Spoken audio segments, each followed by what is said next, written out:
बात करते हैं दोस्तों, आ चुके हैं आप सबको अभिनंदन, स्वागत है आज के सेशन में डॉक्टर भीमराव अंबेडकर जी की। यह पार्ट 2 होगा। बातें तो हो चुकी थी कि जब यहाँ पे बड़ौदा के महाराजा सदाशिवराज सेकंड गायकवाड़ जी को जब 25 रुपया छात्रवृत्ति दिया जाता है डॉक्टर अंबेडकर जी को, और वह कैलिफोर्निया से पढ़ाई करने के बाद 1917 में जब भारत में आ जाते हैं तो फिर इनको नौकरी के लिए फिर उन्हीं के दरबार में जाना होता है। 17 के बाद घटना घटती है, क्या आते हैं देखिएगा। 17 में यह देखते हैं यहाँ पे अपने द्वारा कार्य किया गया उनके यहाँ एक बाबू के एक प्रोफेसर के रूप में, तो वहां पे भी छुआछूत होने लगता है।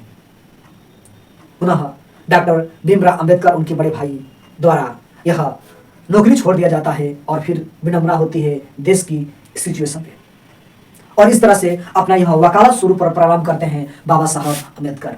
लेकिन इनके द्वारा जो आपके एग्जाम्स में महत्वपूर्ण सुर्खी बनती है, महत्वपूर्ण क्वेश्चन बनता है, इनके बुक्स के नाम बताइएगा। स्टार्ट करते हैं हम आज के सेशन में। 1917 में जब यह लौटते हैं तो इनके साथ भेदभाव जब होता है इनके ऑफिस में, यहां तक इनको कुर्सी और पानी पिलाने के लिए वह जो चपरासी हुआ करता था पहले पानी पिलाता था, और पानी पिलाने की जब क्या जो इनको बचपन में जिस सिचुएशन को देखकर इन्होंने पढ़ाई किया, और पढ़ाई के बावजूद भी वही सिचुएशंस वही कंडीशन देखने को मिलता है, उन्होंने किताब लिखते हैं। वो किताब का नाम आता है 1917 में caste in the India, Bharat में जातिवाद कितना बढ़ा हुआ है, इसकी बात करते हैं। हु आर द शूद्र, शूद्र कौन है भाई, इसकी बात 1946 में करते हैं। लेकिन कहा जाएगा कि डॉक्टर अंबेडकर की पहली पुस्तक का नाम यही होता है 17 में, caste in the India, Bharat में जातिवाद, चरणोत्कर्ष प्रथा। बात किया जाए 1946 में जो बात करता है हु आर द शूद्र, शूद्र कौन होता है, और बात करते हैं निडरनेस इन द हिंदुइज्म, हिंदू में क्या निडरता है क्या नहीं है, यहाँ भी देखने का प्रयास किया जाता है 1997 में। बात किया जाए 1936 में द एनिमेशनल ऑफ द कास्ट, यहाँ पे जातिवाद की भी बातें ये दोबारा आते हैं। अगली बात 1948 में होती है ओरिजिन ऑफ द अनटचेबल, यानी कि छुआछूत की जो बातें हो रही हैं यह समाज में किस प्रकार से एक विषैला के रूप में यह फैलता जा रहा, और इसको सिकुड़ाने के लिए, यहाँ मिटाने के लिए यह इन्होंने अपना कार्य क्षेत्र को विस्तार किया, और पूरे भारत में एक आह्वान देते हैं एजुकेशन एजुकेशन एजुकेशन। कहते हैं मेरे दोस्त, मेरे जाति के लोग, आप जो पिछड़े हुए हैं, दबले हुए हैं, पिछड़े हुए हैं, उसका एक ही निवारण है, आप एजुकेशन एजुकेशन एजुकेशन, शिक्षा शिक्षा शिक्षा, और शिक्षा आप प्राप्त करिए तो फिर आपकी जो पिछड़ापन है, जो आप पीछे हुए हैं, आगे होने की अग्रसर हो पाएंगे। अगला बात, अब बात करते हैं संविधान पर फोकस हम करते हैं आज के सेशन में। संविधान निर्माता, देश निर्माता के नाम से जाने जाते भीमराव जी अम्बेडकर जो प्रकाश डालते हैं, यह जनक के रूप में सब लोग करते हैं। लेकिन लगे हाथ डंके की चोट पर अगर पूछेगा कि भारत निर्माता, संविधान निर्माता को जननी किसने कहा, कि माता और पिता तुम ही हो, कमेंट करिएगा। वह कोई और नहीं के.वी. राव। यह 4 किताबों से अध्ययन, 5 किताबों से अध्ययन करके बीबीसी न्यूज की, बीबीसी से हमने यह जानकारी इकट्ठे करके यह कंटेंट आपको प्रोवाइड कर रहे हैं। मेरे दोस्त, अगर राइट डाउन कर पाते हैं तो कर पाइएगा, नहीं तो आप इस क्लास को रिकॉर्डेड या 2 बार 3 बार पढ़ेगा, स्क्रीनशॉट भी मार लिया करिएगा, क्योंकि आपके एग्जाम्स के लिए बहुत इंपॉर्टेंट होगा। यूजीसी नेट अगर आपका पॉलिटिकल साइंस है तो पूछता ही है, आप समझ सकते हैं। अगला क्वेश्चन कहता है कि के.वी. राव जी इनको जननी कहते हैं, जनक के साथ साथ जननी भी कहते हैं। अब हम एंट्री करते हैं संविधान में, किस प्रकार से एंट्री होती है देखिएगा। कहता है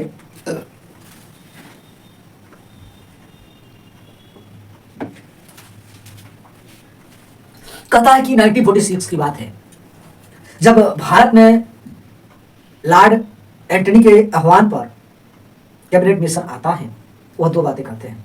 क्या कहता है? कहता है कि 389 सदस्य वाली संविधान सभा को चलाएगी, सदस्य होगी और संविधान सभा को चलाएगी, और 14 सदस्य वाली क्या करेंगी, अस्थायी सरकार चलाएगी। किंतु कब तक, कि जब तक आपका संविधान बनकर तैयार नहीं हो जाता। एक तरफ मुस्लिम लीग तो दूसरी तरफ राष्ट्रीय कांग्रेस पार्टी सहमत हो जाती है और संविधान लिखने की कवायद शुरू हो जाती है। तभी 15 अगस्त 1947 को देश आज़ादी होती है, आज़ादी मिलती है। अंतिम वायसराय के रूप में जाने जाता वह लॉर्ड माउंटबेटन आता है और आज़ादी दिलाकर चला जाता है, लेकिन देश को 2 भागों में बांट देता है। 24 अगस्त 1947 को नेहरू और अंबेडकर के बीच बैठकें होती हैं कि संविधान सभा की बैठक हुए, संविधान का निर्माण हो सके। और अंबेडकर एंड नेहरू के साथ इस बात पर असमंजस्य रहता है, समझौता होता है, MOU होता है कि भारत के संविधान के निर्माण में मेरा अहम तो योगदान होगा, लेकिन जो हमारी जाति है इस संविधान में अहम स्थान तो देना पड़ेगा। नेहरू क्या करते हैं, अब वह बात मानने को तैयार हो जाते हैं। 24 अगस्त को यह घटना मेमोरेंडम डन हो जाता है। 27 अगस्त 1947 को बाबा साहब भीमराव अम्बेडकर 60 देशों के संविधान का अध्ययन करना प्रारंभ कर देते हैं। और 60 देशों के संविधान का अध्ययन करने के बाद 2 वर्ष 11 महीने 18 दिन में 26 नवंबर 1949 मिति मार्ग 6 शुक्ल में को भारत के संविधान सभा को अंकित कर दिए, जिसमें लागत की बात किया जाए तो 63,09,000 कुछ रुपया, 927 कहीं देता है, कहीं सर देता है, रुपया लगा था। 10 देशों के अध्ययन किए, जैसे कि Australia, America, England, Japan, Germany और दक्षिण अफ्रीका, कनाडा, आयरलैंड, इस प्रकार से देशों से अध्ययन करके एक विश्व का सबसे बड़ा संविधान बनाकर इस संविधान सभा को समर्पित करते हैं।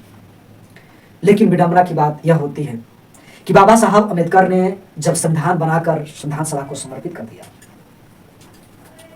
और 1946 में इसी आधार पर चुनाव भी होता है। देखिएगा, कैबिनेट मिशन आता है और 389 सदस्य बन जाती है, 14 सदस्य वाली अस्थायी सरकार चलाती है, कहती है जब तक चुनाव तक हो गया। चुनाव होता है 1946 के दशक में और मुंबई से यह चुनाव लड़ते हैं डॉक्टर अंबेडकर।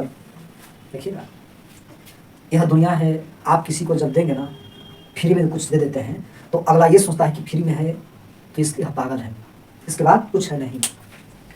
इतना मेहनतों के बाद संविधान लिख देने के बाद भी 46 की बातें होती है ना, 1949 में संविधान नहीं लिखा हुआ था, परेड चला रहा था। चुनाव होता है मुंबई से, ये चुनाव उठते हैं, लड़ते हैं और डॉक्टर अंबेडकर को यह निश्चित किया गया कि किसी भी हाल में अंबेडकर को संविधान सभा में नहीं बैठने देना है, पार्लियामेंट में नहीं जाने देना है। जितने भी राजनीतिक पार्टियां थीं, राजनेता थे, इनको हराने के लिए लाउत हो गए। MK जयकर साहब इनको बुरी तरह से हरा देते हैं। ठीक है, चुनाव तो हार जाते हैं, लेकिन कई डिवीजन में था चुनाव, तो डॉक्टर अंबेडकर फिर चुनाव लड़ते हैं कि कुछ किए बिना जय जयकार नहीं होती, कोशिश करने वालों की हार नहीं होती। इसी श्रृंखला जज्बे के साथ कि हम बदलेंगे, युग बदलेगा, हम सुधरेंगे तो युग सुधरेगा, इस तथ्य पर मेरा परिपूर्ण विश्वास है। पूर्वी बंगाल से फिर चुनाव लड़े और वहां अपने लोगों ने जहां ताना मारा, अपने लोगों ने जहां हराया, वहां दूसरा जहां कहा जाता मुस्लिम लीग ने इनको सपोर्ट किया और जिता दिया। यहां पे जीत हासिल हो गई और यह मेंबर बन गए। लेकिन एक कठिनाइयों को सामना आकर चूक पड़ता है। फिर जब 15 अगस्त 1947 को देश आजाद हो गया तो फिर जो पूर्वी बंगाल था वह पूर्वी पाकिस्तान हो जाता है। फिर इनकी सदस्यता चली जाती है। तब तक ड्राफ्टिंग कमेटी बैठ चुकी थी और इसका अध्यक्षता कोई और नहीं, बाबा साहब भीमराव अम्बेडकर कर रहे थे। लेकिन जितने भी राजनेता थे उनको यह अवगत हो चुका था कि अगर पार्लियामेंट में अम्बेडकर नहीं आया तो फिर संविधान निर्माण करने में कुछ और वर्ष लग जाएंगे और हमारा संविधान बनकर तैयार नहीं हो पाता। फिर प्रेशर किया जाता है। उस समय MN राव जी के द्वारा MN राव डॉक्टर राजेंद्र प्रसाद को क्या करते हैं, प्रेशर देते हैं और डॉक्टर राजेंद्र प्रसाद वहां बंबई के जो प्रधानमंत्री के पद पर हुआ करता था वहां पे प्रेशर देते हैं किनको, BG खेर को, और BG खेर कहा करते हैं वही किनको, तो ये दबाव बनाते हैं कि MR जयकर साहब को पद से हटाइए और डॉक्टर अम्बेडकर को पद पर बैठाइए। फिर चुनाव होता है। MR जो नाम था ना जयकर, मुकुंद राव जयकर को त्याग पत्र देना पड़ता है और पुनः हमारा शेर अम्बेडकर साहब बनते हैं सदस्य। आगे चलते हैं, बात होती है कि BN राव को क्या कहा जाता है। BN राव जिनका पूरा नाम लिखिएगा, राइट डाउन करिएगा मेरे दोस्त, बेनिंगल नरसिम्हा राव। अगर अंबेडकर की बात किया जाए, अंबेडकर की तुलना इन्हीं से की जाती थी। अगर संविधान सभा में कोई अगर पढ़ा हुआ था, ज्यादातर पढ़ाई किया हुआ था, तो डॉक्टर अंबेडकर के बाद कोई और नहीं तो बी.एन. राव ही। और बी.एन. राव ही इनसे सवाल जवाब कर सकते थे, किसी और की यह कैपेसिटी, क्षमता नहीं था कि सवाल जवाब डॉक्टर अंबेडकर से कर सके, क्योंकि इनके पास इतना जानकारी थी कि अगर गलत भी हो जाते तो कोई हिम्मत नहीं होती थी कि वो प्रूव करा सके कि यह गलत बोल रहे हैं। लेकिन हालांकि यह जो भी बातें रखते थे वो तथ्यात्मक रखते थे। मैं चलूंगा कहां, गोलमेज सम्मेलन में, और गोलमेज सम्मेलन में किस प्रकार से जवाब देते हैं गांधी के परोक्ष में बैठकर, और किस प्रकार से जवाब तलब होता है। मैकडोनाल्ड 1931 की बात हो रही है, 1930 की बात हो रहा है, 32 की बात हो रहा है, जब गोलमेज सम्मेलन आयोजन किया गया था इंग्लैंड में। चलिए बात करते हैं उसकी। आगे तो गया 1930, 1931, 1932 में होता है 3 गोलमेज सम्मेलन। गोलमेज पर हर जहां पे ब्रिटिश हुकूमत हुआ करती थी और वहां पे उस देश के नेता, यहां लीडर पहुंचाए जाते थे, आते थे और अपनी समस्याओं को बताते थे। मैकडोनाल्ड उस समय इंग्लैंड के प्रधानमंत्री के पद पर था और यह गोलमेज सम्मेलन उसी के नेतृत्व में किया जा रहा था। लेकिन वायसराय के पद पर बना हुआ था भारत के लॉर्ड इरविन, और लॉर्ड इरविन को दबाव देते हैं। मैकडोनाल्ड कहता है कि आप क्या कर रहे हैं वहां पे, भारत का नेतृत्व तो गांधी को किया जाता है और गांधी को क्यों नहीं बुलाते हैं यूके। लॉर्ड इरविन और गांधी के बीच में 1931 में समझौता होता है। समझौता इस बात पर होता है कि भारत के राष्ट्रीय पार्टी, कांग्रेस पार्टी के जितने भी नेता गिरफ्तार किए गए हैं उन्हें अरेस्ट कर जो छोड़ दिया जाए। इस बात पर इरविन 2 खेल खेलता है। कहता कि राष्ट्रीय पार्टी, आपकी जो पार्टी के जो लीडर हैं उनको मैं रिहा करूंगा, लेकिन जो क्रांतिकारी हैं, जो देशद्रोही हमारी लिस्ट में रखे गए हैं, जो देश को बर्बाद करने में लगे हैं, उनको तो नहीं छोड़ूंगा। और एक वही है हिंदुस्तान एसोसिएट पार्टी की स्थापना जो किए रहते हैं, जिनका नाम भगत सिंह, राजगुरु और सुखदेव नाम रहता है। गांधी तो मान जाते हैं और यहां पे गलती होती है 1931 में, और गांधी, एम के गांधी यह द्वितीय गोलमेज सम्मेलन में इंग्लैंड में जाते हैं। लॉर्ड इरविन को मौका मिलता है और भगत सिंह, राजगुरु, सुखदेव को 1931 में फांसी हो जाती है। एक लॉयर होने के नाते अगर गांधी न जाकर इनको भी जान बचाने का प्रयास करते तो शायद बच जाते हैं। कहीं ना कहीं यहाँ पे जिम्मेवार इनको ही मारा जा सकता था, क्योंकि यह लॉयर होने के बावजूद भी प्रयास तो किया था कि, लेकिन उतना प्रयास नहीं किया था। जो भी चीजें हम आगे बढ़ते हैं 1932 और 30 और 1930, 31, 32 डॉक्टर भीमराव अंबेडकर साहब एक नहीं तीनों सम्मेलन में 30, 31, 32, 1930, 1931, 1932 में तीनों गोलमेज सम्मेलन में शामिल होते हैं डॉक्टर अंबेडकर। लेकिन क्वेश्चन पूछता है कि कौन ऐसा सम्मेलन रहा जिनमें गांधी के साथ कोई और महिला गई थी, उनका नाम था सरोजनी नायडू। गांधी के साथ जाती हैं 31 में द्वितीय गोलमेज सम्मेलन में। लेकिन एक चीज और मैं बताने का प्रयास करूं, आप इलाहाबाद के धरती पे होंगे तो शायद आपको याद होगा कि एक राज्य सरकार हॉस्पिटल खुली है उसी महापुरुष के नाम से, जिन्होंने गोलमेज सम्मेलन में गए थे, लेकिन वो सरकारी खर्चे पे नहीं, अपने खर्चे पे, जिनका नाम था तेज बहादुर सप्रू, एक महान क्रांतिकारी। तेज बहादुर सप्रू हॉस्पिटल एक प्रयागराज में है, बहुत अच्छा हॉस्पिटल है, राज्य सरकार के द्वारा यह अधीनस्थ है और अच्छी से अच्छी यहाँ पर इलाज होता है। बात आगे कहते हैं कि गांधी के बीच पूना पैक्ट होता है। किसके साथ? लॉर्ड इरविन के साथ होता है 31 में, और 32 में होता है पूना पैक्ट। किसके साथ? तो पूना पैक्ट होता है 32 में गांधी और अंबेडकर के साथ। किस बात के लिए? सुनिएगा। गांधी चाहते नहीं थे कि नए पार्टी का निर्माण कर सके डॉक्टर अंबेडकर, और देश का सांप्रदायिकता के आधार पर बंटवारा हो, चुनाव हो। इस प्रकार से गांधी जेल में रहते हैं, यरोदा जेल महाराष्ट्र में, और समझौता पर हस्ताक्षर करने के लिए पंडित मदन मोहन मालवीय पहुंचते हैं, लेकिन डॉक्टर अंबेडकर इस समझौते को नकार देते हैं।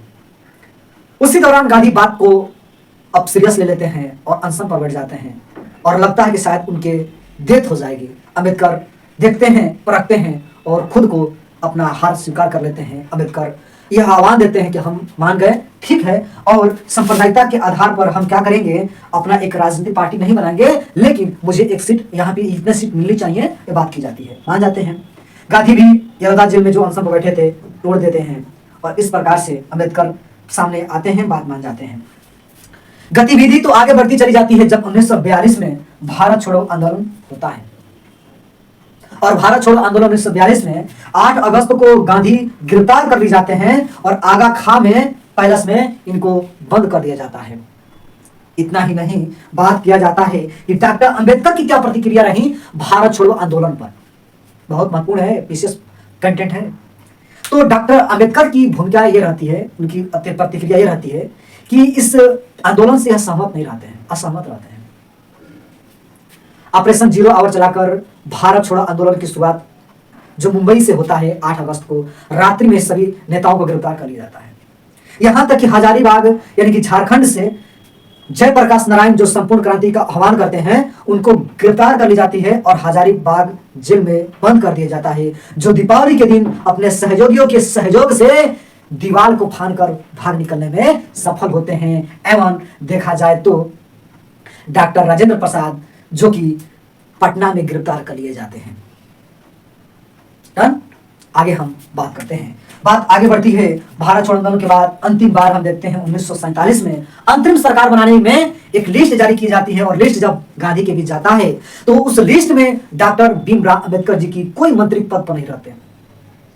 गांधी और अंबेडकर के बीच विचारधारा की लड़ाई थी, लेकिन टारगेट तो एक ही था, देश की आजादी, देश के विकास में अहम योगदान। गांधी इससे कुंठित होते हैं, बहुत दुखी होते हैं और नेहरू को पत्र लिखते हैं कि इसमें भारत निर्माता, संविधान निर्माता का नाम नहीं, यह अनुचित है। फिर क्या एक लिस्ट में फिर नाम आता है, देश के प्रथम विधि मंत्री के रूप में डॉक्टर अंबेडकर को मंत्री बनाया जाता है और इस प्रकार से गतिविधि बनती है, विधि मंत्री बनते हैं। उसके बाद 6 दिसंबर यानी दिसंबर से पहले 1956 के ही दशक में मजेदार बात बताने जाता हूं, लास्ट 2 मिनट का सुनिएगा। बाबा साहब भीमराव अंबेडकर ने इस हिंदू धर्म को लेकर कुंठित होते हैं, असैटिस्फाइड रहते हैं और अंत में अपने जीवन के लास्ट चरण में 1956 में वह बौद्ध धर्म को अपना लेते हैं और अपने बौद्ध धर्म अपनाने के साथ अपने समुदाय को, अपने कम्युनिटी को यह आह्वान करते हैं कि सबसे अच्छा अगर धर्म है तो मैं सभी को प्रेरित करने का प्रयास करूंगा कि आप सब बौद्ध धर्म अपना लें और इसी के मार्ग पर चलें। और अपने जीवन के अंतिम पड़ाव पर 1956 में डॉक्टर अंबेडकर ने बौद्ध धर्म को अपना लिया और दिल्ली में ही मधुमेह के डायबिटीज के कारण 6 दिसंबर 1956 में दिल्ली में उनके आवास पर ही मृत्यु हो जाता है। लेकिन विडंबना की बात एक और होती है कि 1956 में जब इनकी मृत्यु हो जाती है, 6 दिसंबर 1956 के दशक में उनको भारत रत्न नहीं मिला था, भारत रत्न से पुरस्कार नहीं किए जाते हैं, जो कि 1954 में डॉक्टर राजेंद्र प्रसाद ने भारत रत्न की शुरुआत कर रखी थी, आह्वान कर चुके थे। उपराष्ट्रपति जिसे हम राधा कृष्णन के नाम से जानते हैं, श्री राजा गोपालचारी को मिल जाता है, सीवी रमन जी को मिल जाता है, लेकिन 56 में मरने के पहले ही उनको भारत रत्न नहीं मिलता है। कब मिलता है? उनको मरणोपरांत मिलता है, 1990 में भारत रत्न मिलता है और इस प्रकार से अलविदा हो जाते हैं देश के मसीहों के नाम से, गरीबों और दलितों के मसीहों के नाम से जाने जाने वाले या डॉक्टर बाबा साहब भीमराव जी अंबेडकर।